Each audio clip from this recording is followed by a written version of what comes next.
Assalamualaikum warahmatullahi wabarakatuh. Selamat pagi kepada Bapak Insinyur Gunawan Tabrani MSI sebagai dosen pengampu agroekologi. Baiklah, perkenalkan, nama saya Ashabul Kafi Ajrian, penyaji 1, Muhammad Ilham penyaji 2, Muhammad Irfan Ali penyaji ketiga, Taifia Carolina penyaji keempat, Alwin Zen penyaji kelima, Zuriyah penyaji keenam.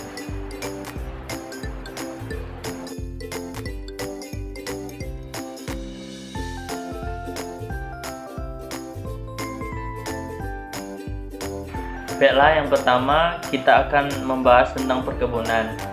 Perkebunan adalah segala kegiatan yang mengusahakan tanaman tertentu pada tanah atau media tumbuh lainnya dalam ekosistem yang sesuai, mengolah dan memasarkan barang dan jasa hasil tanaman tersebut dengan bantuan ilmu pengetahuan dan teknologi, permodalan serta manajemen untuk mewujudkan kesejahteraan bagi pelaku usaha perkebunan dan masyarakat.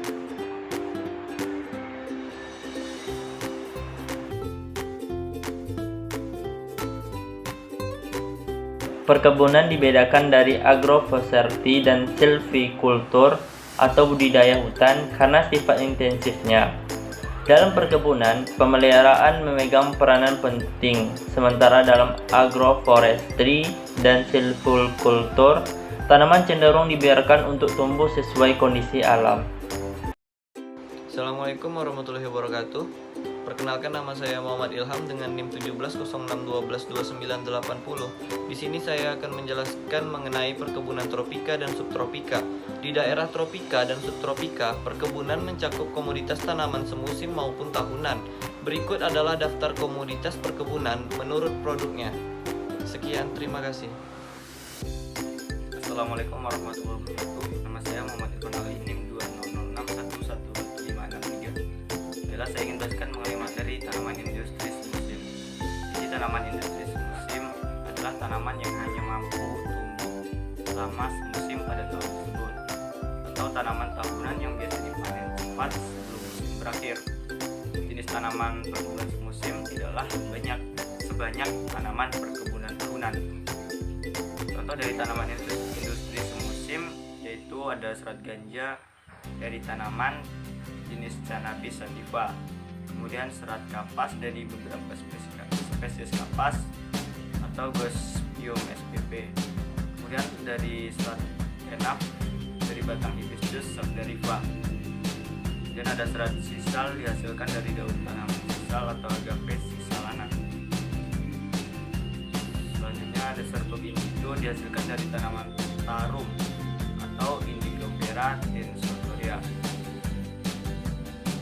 Kemudian ada gula tebu dihasilkan dari perasan batang tebu dan produk sampingnya. Maksudnya didapat pula dibudidayakan secara tahunan. Dan ada daun tembakau dihasilkan dari tanaman tembakau atau Nicotina spp. Demikianlah materi dari saya. Materi selanjutnya akan disampaikan oleh pemateri berikutnya. Terima kasih. Wassalamualaikum warahmatullahi wabarakatuh. Semua, perkenalkan, nama saya Taifia Carolina Simonsong, NIM 20061243.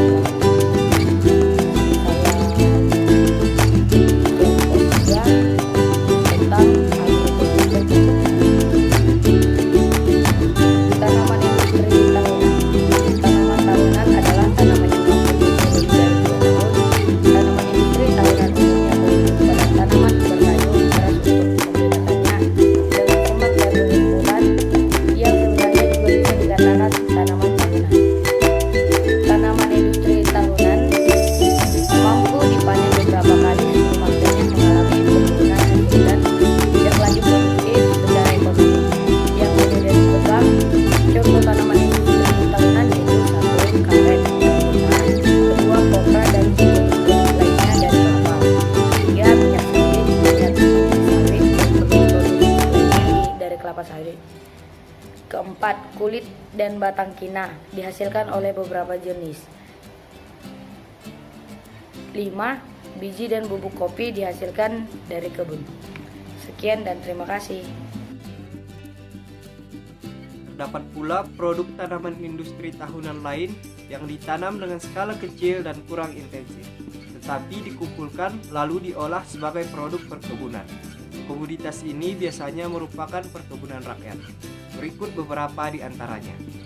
Biji pala dan salut bijinya dari kebun pala, buah dan bubuk merica dihasilkan dari tanaman lada, serat kapuk dihasilkan dari tanaman kapuk, kacang mente dihasilkan dari tanaman mente, bunga, daun, dan minyak cengkeh dihasilkan dari tanaman cengkeh, minyak citronella dihasilkan dari ekstrak batang semu citronella, bubuk vanili dihasilkan dari pengolahan buah vanila. Nama saya Surya Hasanah, NIM 20061110851. Materi pembahasannya yakni kawasan subtropik dan iklim sedang. Perkebunan pada kawasan ini kebanyakan digolongkan sebagai orchard, bukan sebagai plantation. Selain itu, pada jenis perkebunan ini tidak ditemukan jenis tanaman semusim, karena jenis tanaman semusim digolongkan sebagai tanaman ladang atau field crop. Contohnya pada tembakau dan kapas. Meskipun ada beberapa tanaman yang menghasilkan produk yang mirip dengan tanaman pada kawasan iklim tropik. Contohnya pada gula yang dihasilkan dari bit gula untuk kawasan beriklim sedang. Sedangkan untuk kawasan iklim tropik, gula dihasilkan dari